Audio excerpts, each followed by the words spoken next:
के टारगेट पर तेजस्वी यादव ही क्यों? नीतीश कुमार और बीजेपी क्यों नहीं? 2 साल से बिहार के गांव-गांव घूम रहे प्रशांत किशोर अब राजनीति के मैदान में उतरने वाले हैं। चुनावी रणनीतिकार से नेता बने पीके 2 अक्टूबर को अपने जन सुराज अभियान को राजनीतिक दल का रूप देंगे।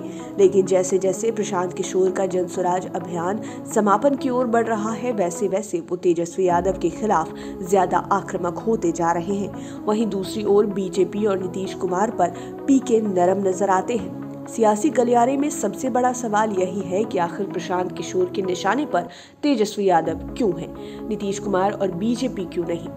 वो भी तब जब वो खुद राजनीति में आ रहे हैं। आखिर क्या है पीके का राज? आइए जानते हैं इस रिपोर्ट में। दरअसल आमतौर पर प्रशांत किशोर प्रधानमंत्री मोदी, उनकी सरकार और भाजपा पर खामोश रहते हैं, जबकि मुख्यमंत्री नीतीश कुमार पर भी नरम रहते हैं।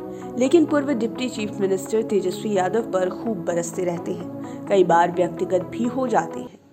उनके पूरे कैंपेन को देखें तो पीके के टारगेट पर पहले नंबर पर तेजस्वी यादव रहते हैं, नीतीश कुमार का नंबर उनके बाद ही आता है और बीजेपी के खिलाफ तो नहीं के बराबर ही बोलते हैं। राजनीतिक जानकारों का भी मानना है कि एक बात नहीं समझ में आती कि अगर उनको खुद राजनीति में आना है तो जिन्हें वो अपने राजनीतिक विरोधियों के तौर पर प्रोजेक्ट करते हैं, बराबर भाव क्यों नहीं रखते?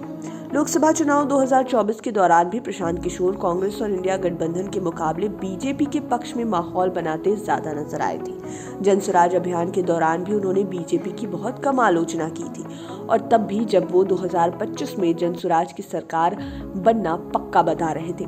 राजनीतिक जानकार बताते हैं कि महसूस तो ऐसा होता है जैसे बीजेपी से उनको कोई खास शिकायत ही ना हो।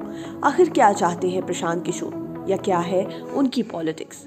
क्या वह बिहार में भाजपा के भावी सहयोगी तो नहीं होंगे? तेजस्वी यादव भी अक्सर उनको बीजेपी का बी टीम बताते रहे हैं और उनकी फंडिंग पर भी सवाल उठाते रहे हैं। तेजस्वी कहते हैं कि प्रशांत किशोर का काम डेटा इधर उधर करने का है। आज आपका डेटा ले लिया, कल उसे दे दिया, इसी तरह का काम है और उन्हें बीजेपी का एजेंट कहते रहते हैं।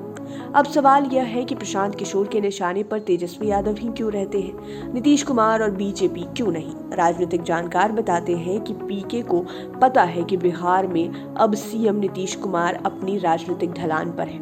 आने वाले समय में तेजस्वी ही बिहार की राजनीति की अगुवाई करेंगे।